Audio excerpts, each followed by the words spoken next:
Remember when you were a child and you were waiting for your parents at the doctor's office and there was that one toy where there's a bunch of shapes and there's a hammer and a bunch of shapes to hammer through? Remember you're trying to hammer a square through a circle, a triangle through a star, and it never fixed? That's how it is when it comes to the process of owning a home. People trying to qualify for a different program and then they don't fit. Tonight we are going to go over the six main loan programs and find out what fits your needs. What's going on, guys? My name is Minh with What's a Mortgage. Welcome to our channel. The goal of our channel is to simplify home ownership. And tonight we're going to show you how to simplify the six main loan programs. Also, if it's your first time tuning in, do me a huge favor, hit the notification button or subscribe button so you're notified every time we go live or post new content. We go live every Monday night on Facebook and YouTube at 9 p.m. and we post content daily on Instagram and TikTok. If you have some questions that concern you about these six programs, definitely ask. All right, guys, let's get into the six main loan programs. If there is a loan program you're trying to qualify for out there, there's probably going to be one of these six programs. If you want to know how to qualify for all the programs, there is a guide we have called the Ultimate Mortgage Guide. You can go to whatsamortgage.com and download our Ultimate Mortgage Guide. If you download this guide, it will give you the foundations to qualify for any loan program. Even if we don't have the loan program on today's live, if it's out there, these guidelines will help you qualify for any program. So if you're trying to qualify for any program, it's probably going to fit one of these six programs. Actually, one of the programs, I take that back, one of the five won't fix, which is our non-qualified mortgage, which has become very popular. And we're going to go over how non-qualified mortgage works. So let's go over our six main programs. So if you are trying to qualify for a residential mortgage, which means it's a home between a single family home, a condo, a duplex, a triplex, or a fourplex, or a manufactured home, typically you're going to qualify with one of these six programs. Let's get into first our USDA program. So it's a very popular program. It's backed by the government. It's 0% down. You don't have to be a first-time home buyer. There is an income limit though. When you're trying to qualify for this USDA program, it's for rural area. There is an income limit. Anyone over 18 years old who is going to be living in the property, their income is counted towards qualifying, towards the income limit. Of course, you can go to the USDA website and find out what is the qualifying income limit.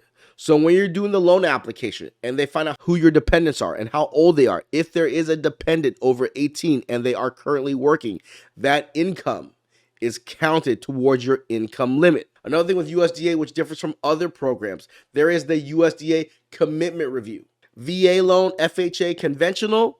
With these programs, once the underwriter clears it for docs at the bank, you're good to go. With USDA, there is a commitment review that has to go out to USDA for them to clear. You can Google USDA commitment review and put the name of the state, and you can see how long each state is taking. It's really important that you know these things when you want to go USDA. You just can't pick a property. Ooh, I want 100% financing. It has to be in a rural area. On the USDA website, you can put in the address. It will tell you if it does pass and it meets the USDA guidelines. Remember, it's 0% down. Remember, when you're buying with a USDA, it's for owner occupied only. So you can't buy some rural land and you're not occupying it. It has to be owner occupied, and the guidelines of credit, what it does, it fits either automated or non-automated. So you want to be in a 640 credit score up to qualify under their automated underwrite, which is their GUS program. And typically the max debt to income ratio for the automations is 33/45. USDA has a little bit stricter debt to income ratio than other programs, especially when it comes to government loans. We'll talk about next in FHA and VA. They're a lot more aggressive when it comes to the DTI. With USDA, that's the one thing that makes them different compared to other two programs. They're not that aggressive when it comes to debt to income ratio. If you're under 640 credit score, now you have to go to a manual underwrite, which is 29/41. Also, the property cannot be income producing. Even though you bought a land, it's rural, there's farmland, there's animals on there, or it does make money, you cannot use any of that income to qualify. First of all, it should be making money, but if it is, you can't use any of that income. If you want to see if that property falls under rule, you can take the address of the property, upload it on the USDA website, and it will tell you yes or no. Here is the best thing about USDA. If you write the purchase contract, let's say for 400, and the value comes in at 408, 410, you can use the difference of the value to cover your closing costs, which you can't do with any other loan program. Like I said, listen to me here. If you write an offer, let's say, so if you know you're going to write an offer on a USDA purchase, if you go under what the appraised value is, if it appraises above, you can use the difference to cover your closing costs. That's insane. So that's really important when it comes to trying to buy a USDA 100% financing. It is, I say, one of the true 100% financing. You can take a higher rate, also help you with closing costs, but now you can use the value if the home over appraises. The secret about USDA is you got to go on their site. You got to go on their site and check the income, check the value, check the commitment, how long is it taking. So when you do buy a home and it's USDA, there are perks, but you have to go through a lot of procedures just to make sure the property qualifies and you qualify to buy the house. But it's a great product out there for anyone who's buying in a rural area. Let's look at our VA, the second best program. Of course, VA, I think it's number one because there's no monthly MI. With the USDA, there is monthly MI, but I think it's second best because not everyone is going to be a veteran. But if you are a veteran, it's 100% financing. No monthly mortgage insurance. Low interest rates. The rates are lower than FHA. Typically, FHA has the lowest rates. FHA and USDA have very similar rates, but VA has even lower rates. The perks about VA, the renovation loans. Renovation loan is big on VA because if you have any disability and you buy the property and you need to do some renovations, VA really pushes to help with renovations so the house is accessible for disabled people. Also, I love about VA, for all you veterans out there, you can reuse your entitlement. What does that mean? If you buy a home with a VA loan, typically some veterans like, I want to do some house hacking. You buy a home with a VA loan, you run out of your entitlement. You try to buy your other home, still go VA, but you might not get 100% financing. But if you take your VA loan and you refinance it out to a conventional or out to an FHA, I think mostly conventional, that's what a lot of people do, their entitlement is restored and they can buy VA again. So a lot of veterans use the VA loan to house hack, but they got to time the equity. So they have enough to refinance to a conventional loan so they can buy VA again. A lot of times when you do it too soon, you might have monthly MI, but it still might be worth it. You might not want to wait forever till you have 20% equity to go from VA to conventional. A lot of veterans I see wait till they have 10% equity, where the PMI is cheaper on a conventional. They'll refinance to conventional, reuse their entitlement again, and keep buying. I think probably one of the best things about VA loans, which a lot of veterans don't take advantage of. Also, when you do these VA house hacks, make sure you're always upgrading and not downsizing. What do I mean by that? Let's say you buy a home with a VA loan. I would start first with a 4-unit. Then I would downsize to big 2 units or 3 units, and then a duplex, and then maybe a smaller condo, and then a small single family home and a bigger single family home. But every time you would go from a 4-unit, refinance it to conventional loan, buy a 3-unit, refinance it to a conventional loan, buy a duplex. As long as it looks like you went from a smaller place to a little bit bigger, or people who go from 4 units, typically they'll go from 4 units to 3 units to 2 units. No one goes from a duplex to a triplex to a fourplex, unless it's some insanely nice fourplex from a duplex and it's bigger, which is pretty rare when you start going from duplex to fourplex when it comes to the size of the bedrooms. So make sure when you go VA and you house hack, you pay attention to making sure you're upgrading and not downsizing. I see a lot of people who house hack and they went all in on their first house, and their second house, why couldn't I go VA again? Why didn't they believe me? I refinanced into conventional loan. They want to make sure it makes sense. And also with veterans, with VA, you fall under the standard guidelines. 90 days during wartime, 181 days during peacetime, and 6 years in the reserves and the Coast Guard. And also when you are buying with VA loan, if you are in a community state, you got to run the spouse's credit. And only the spouse, though,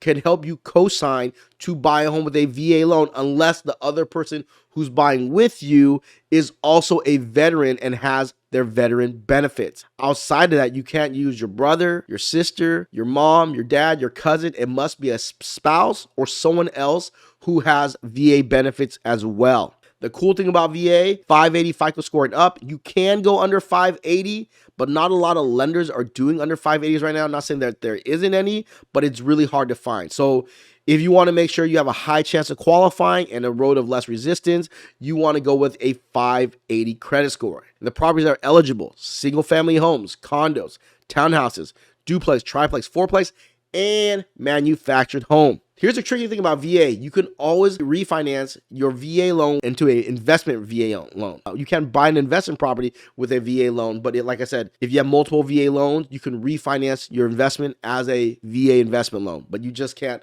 buy VA investment. That's kind of the quirky thing about it. So if you are qualified to buy with a VA loan, I highly do recommend it over conventional. A lot of people do weigh in, well, because of the VA funding fee. But of course, if you have the 10% disability or the Purple Heart, it doesn't matter. The funding fee is waived. But pound for pound, a VA loan will trump a conventional loan all day long. Rates are lower. No monthly MI, and it's more flexible with credit. You can go down to 580. We do recommend that 620 credit score. The reason why I recommend 620, you're going to get a better deal. When you start hitting that 640, 660, you're going to be able to get closing costs covered. Unlike USDA, if it appraises more, you cannot use that amount of money to cover your closing costs. You'd either have to come out of pocket or take a higher rate. And it's hard to do so if your FICO score is not above that 620, 640 threshold. Once you're above 620, 640, you're able to get some closing costs to help you cover it. All right, so that right there is our second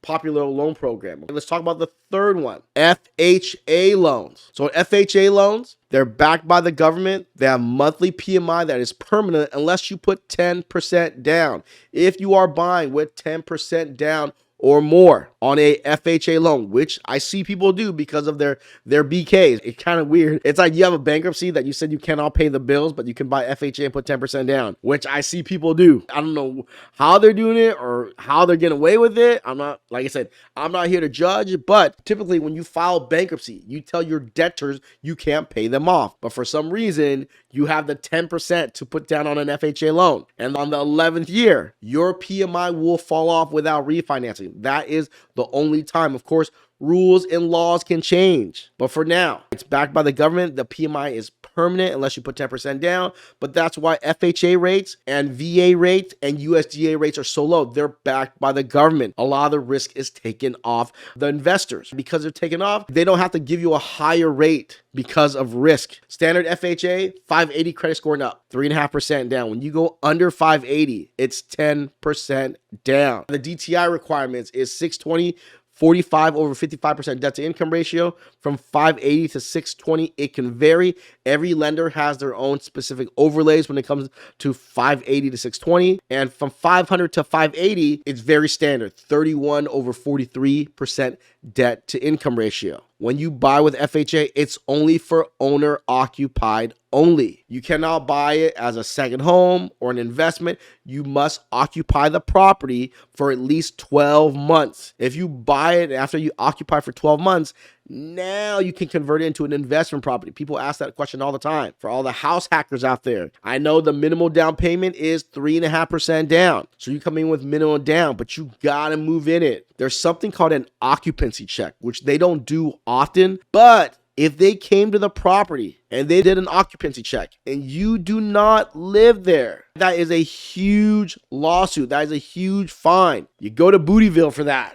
So it is a crime. Occupancy fraud is a huge crime. So make sure you understand when you buy FHA and you're trying to house hack, you got to move in it for at least 12 months. And you can use an FHA loan to buy a single family home, a townhouse, a condo, but make sure that condo is either FHA approved, or if it's not, you got to do a spot approval. You can go duplex, triplex, or fourplex, and you can go buy a manufactured home with a FHA loan. Remember, the condo, it has to be FHA approved. And if it's not, you must get a spot approval. So that's when sometimes you got to go to the big banks. You got to go to the loan depots, the guarantee rates, the New American Fundings, Movement Mortgage. They specialize in spot approvals. They have a whole spot approval team. So if you're in the direction of buying a condo and you're going to use an FHA loan, make sure you're working with an experienced real estate agent that can look up, hey, this condo is FHA approved. If it's not, make sure you talk to a lender. You start working on that spot approval. The pro about an FHA loan, you can buy with 3.5% down, unless you have under 580. 3.5% down, that means you can buy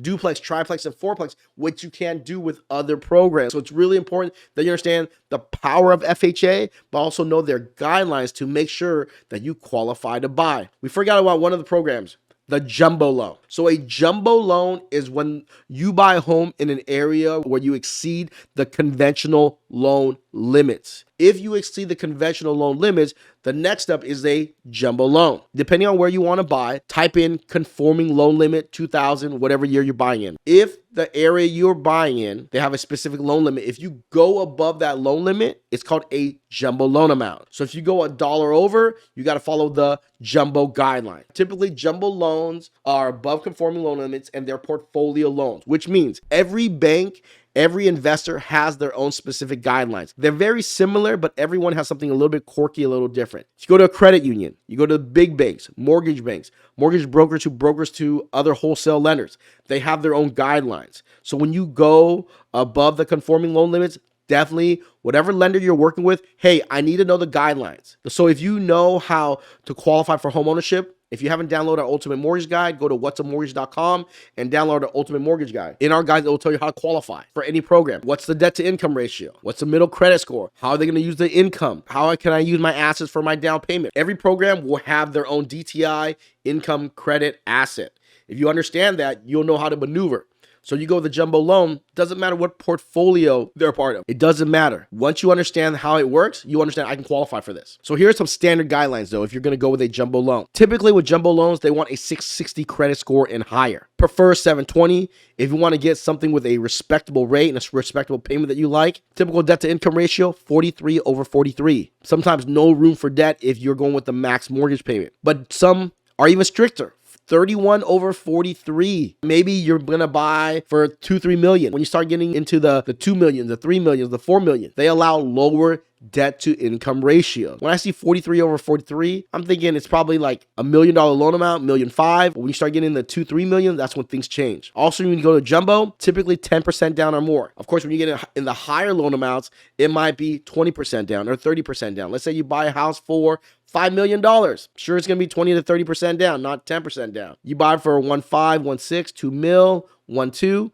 It could be 10% down. That's why when you go with these jumbo products, you want to talk to your lender and you want to find out what are the parameters so you can prepare for it. Typically with jumbo loans, you can buy single family home, condo, townhouse. You rarely see units because when you buy units and you go in FHA or conventional loan, they allow higher than the standard loan amounts when you're getting into duplex, triplex, and fourplex. With jumbo, you can buy owner occupied, second home, or investment.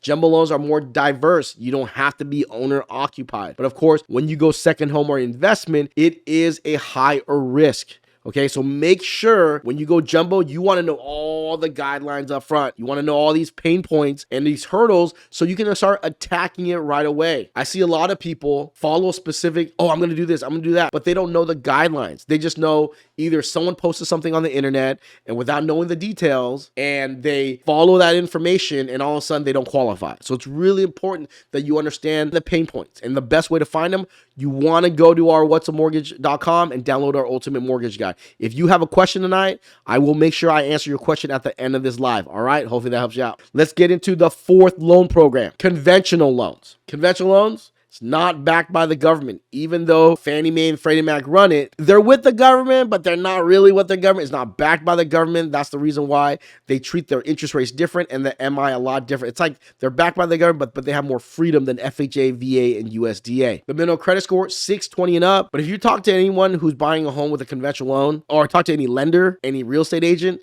they're really not going to look at a conventional loan if you have under a 660 credit score. Most likely, you're not going to pass their automated underwriting. You'll probably have to go to manual underwriting. And right now in a seller's market, or if you're buying in a seller's market, they're probably not looking at any manual offers. They want to look at automated offers. They want that guarantee, that automated. You can use a conventional loan to buy a owner occupied, a vacation home, or rental. The max debt to income ratio, 45 over 50. But when you're under that 700 credit score, that DTI starts dropping to 45 over 45. If you go into that 660, 660, 680, you might be 45 over 45 or 43. So conventional loans, where the automated underwriting gets really sticky, is when the FICO is under 700. So when you go conventional, when you keep it above 700, you'll get to do the 45 over 50. But when you dip under the 700, it gets very sticky. Let's say you don't have a lot of reserves or a lot of credit. When you get under 720, it can get sticky. So conventional ones, you really want the lender to run the desktop underwriting or the loan prospect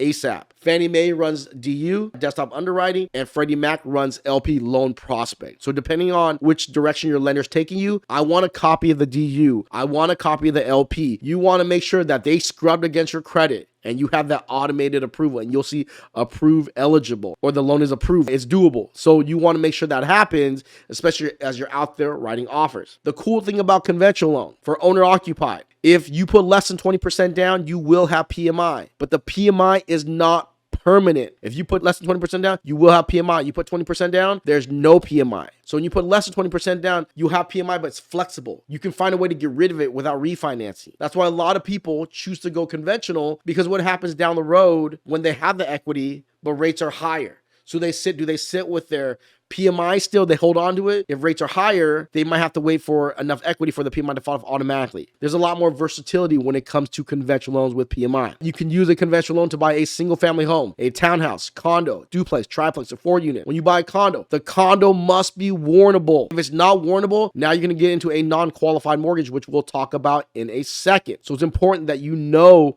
that when you go conventional and you go with a condo, that thing must be warrantable. Right? Warrantable. So also pros, like I said, the PMI can fall off in time, so you have to worry about refinancing it. And when you're buying self-employed, conventional, owner occupied, and you don't own other properties yet, you're buying your first property, you don't have rentals. You can go 1 year self-employed as long as you've been self-employed for 5 years, or you've owned the business longer than 5 years. So with a conventional loan, gives you a lot of flexibility to do more things when you're buying with conventional. And let's talk about the final program, the sixth program, the non-qualified mortgage. So with non-qualified mortgage, it's very big right now. Typically, they're used for self-employed people. And the three most common programs is a debt service coverage ratio. That means you can buy a rental property, and that's why so many investors are buying rental properties with debt service coverage ratio. They don't have to go hard money. As long as the property rents positive. Let's say the mortgage payment is $2,000, the rent's $3,000. They let you use 100% of the rent, right? And you got to have good credit, and you have to own at least a owner-occupied home. Debt service coverage ratios, and there's no tax returns required. Great program, right? Debt service coverage ratio. Another one, 24-month bank statement. If you are self-employed, you can use your business bank statements. If it's business bank statements, you can use 100% of your deposits, not transfers, but deposits, or 50% of your personal deposit. Last but not least, asset depletion. So if you're getting a loan for $500,000, but you have $500,000 in the bank, then you are good to go. And also they use that as income as well. Your asset depletion.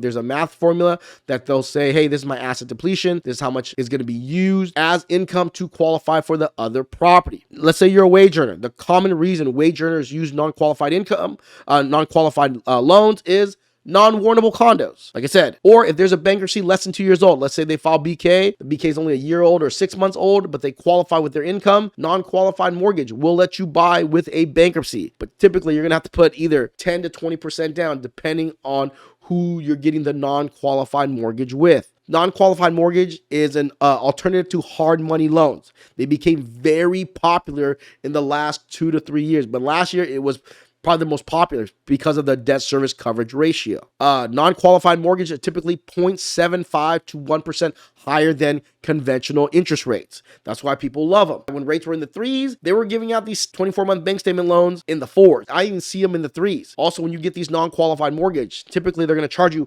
1 to 2% of the loan amount. I had one guy call me yesterday and say, man, you got to help me find a better deal. They're taking advantage of me. I'm like, oh my gosh, tell me more about it. He's like, it's a bank statement loan. So I asked the guy, brother, you are evading Uncle Sam. You do not want to pay taxes. That's why you're self-employed, correct? So you're not paying any taxes. You're not showing any income. That's why you have to go 24-month bank statement. Yes. So you don't want to pay taxes and you have no proof of income, but you are upset. They're giving you a 3.875% interest rate. I'm like, are you kidding me? Come on, 3.875. Oh, they're charging me 2 points. You are a risk. So remember, when you're getting these non-qualified mortgages, these stated loans, these hard money loans, they are taking a risk. If you avoid Uncle Sam, you can't avoid high interest rates. If you avoid high interest rates, then you got to pay Uncle Sam. It's one or the other. You can't win both. So remember that when you're getting these loans, you want to be a reasonable person. No one wants to work with a client or a consumer who's not reasonable. So make sure you are reasonable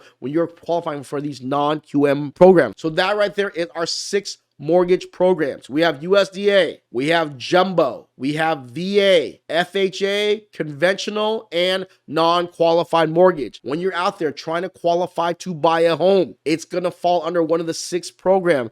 It is rare. It is very rare if it's going to not fall under one of the 6 programs. If you are going with a down payment assistance, it's either going to be a conventional or FHA guideline. Like, well, there's other programs out there. I'm telling you guys, yes, other programs, they might offer like interest only, 5-year ARMs, but the guidelines of the programs will fall under one of the 6, unless it's hard money. I promise you that. And we want to end all our episodes with our attitude is gratitude. Without you, there would be no us. So thank you guys so much and enjoy the night.